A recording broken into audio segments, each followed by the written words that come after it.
देशाचे माजी पंतप्रधान डॉक्टर मनमोहन सिंग यांचे निधन झाले आहे। श्वासोच्छवास घेण्यासाठी त्रास होत असल्याने त्यांना दिल्लीच्या एम्स रुग्णालयात दाखल करण्यात आले होते। वयाच्या 92व्या वर्षी त्यांनी अखेरचा श्वास घेतला। भारताचा उदारमतवादी धोरणाचे जनक असलेल्या मनमोहन सिंग यांच्या निधनानंतर जगभर हळहळ व्यक्त केली जात आहे।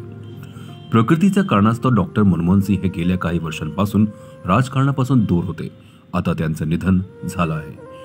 1991 साली देश आर्थिक संकटाशी सामना करत असताना त्यावेळचे अर्थमंत्री मनमोहन सिंग यांनी देशाची बाजारपेठ जगासाठी खुली केली। त्यांनी खासगीकरण, उदारीकरण आणि जागतिकीकरणाचा मार्ग अवलंबला आणि देशाची अर्थव्यवस्था ही रुळावर आली।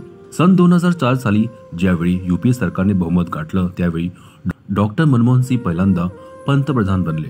2008 साली अमेरिकेतील मंदीमुळे जगभरात मंदी निर्माण झाली, पण मनमोहन सिंग यांच्या धोरणामुळे भारताला त्याचा कोणताही फटका बसला नाही। त्यानंतर 2009 साली ते दुसऱ्यांदा पंतप्रधान बनले। डॉक्टर मनमोहन सिंग यांचा जन्म 26 सप्टेंबर 1932 रोजी पाकिस्तानमधील गाह या गावी झाला। 1947 साली फाळणी दरम्यान विस्थापित होऊन सिंह कुटुंब भारतात आले। त्यानंतर पंजाब विद्यापीठातून त्यांनी पदवीपर्यंत शिक्षण घेतलं। डॉक्टर मनमोहन सिंग यांनी ऑक्सफोर्ड विद्यापीठातून अर्थशास्त्रात डॉक्टरेट केली। सन 1966 ते 1969 या काळात मनमोहन सिंग यांनी संयुक्त राष्ट्रात काम केलं। नंतरच्या काळात ते भारत सरकारच्या वाणिज्य मंत्रालयात सल्लागार म्हणून रुजू झाले।